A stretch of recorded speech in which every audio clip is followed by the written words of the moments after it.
સુરતના ચોક બજાર વિસ્તારના રાજા ઓવારા ખાતે આવેલી હુસેની મસ્જિદને લઈને ચાલતા કેસમાં વકફ ટ્રિબ્યુનલ કોર્ટે મહત્વનો નિર્ણય આપ્યો છે। સરકારી જમીન પર બનેલી હોવાના મુદ્દે દાખલ થયેલી અરજી પર સુનાવણી બાદ કોર્ટે વકફ બોર્ડ તરફથી રજૂ કરાયેલી અરજી ફગાવી દીધી છે। કોર્ટે રજૂ કરાયેલા દસ્તાવેજો અને પુરાવાઓની તપાસ કર્યા બાદ તે વિશ્વસનીય ન હોવાનું નોંધ્યું હોવાનું સામે આવ્યું છે। કોર્ટના નિર્ણય મુજબ રજૂ કરાયેલા પુરાવાઓને ખોટા ગણવામાં આવ્યા છે।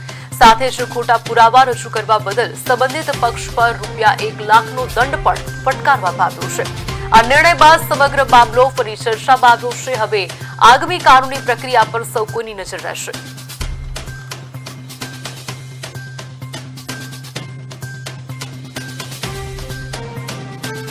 કે ભાઈ ત્યાંથી આવું વકફમાંથી જાણ થયેલી છે એટલે અમારાથી પણ કંઈ થઈ શકશે નહીં।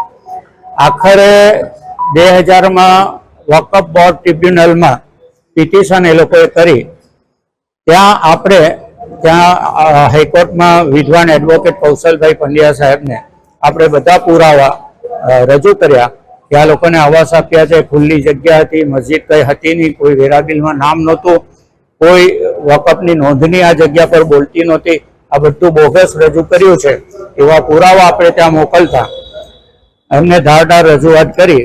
ગઈકાલે 25/6 આ બાબતે ચુકાદો આવ્યો છે કે આ લોકોનો કબજો ગેરકાયદેસર છે, વકફની નોંધણી ગેરકાયદેસર છે।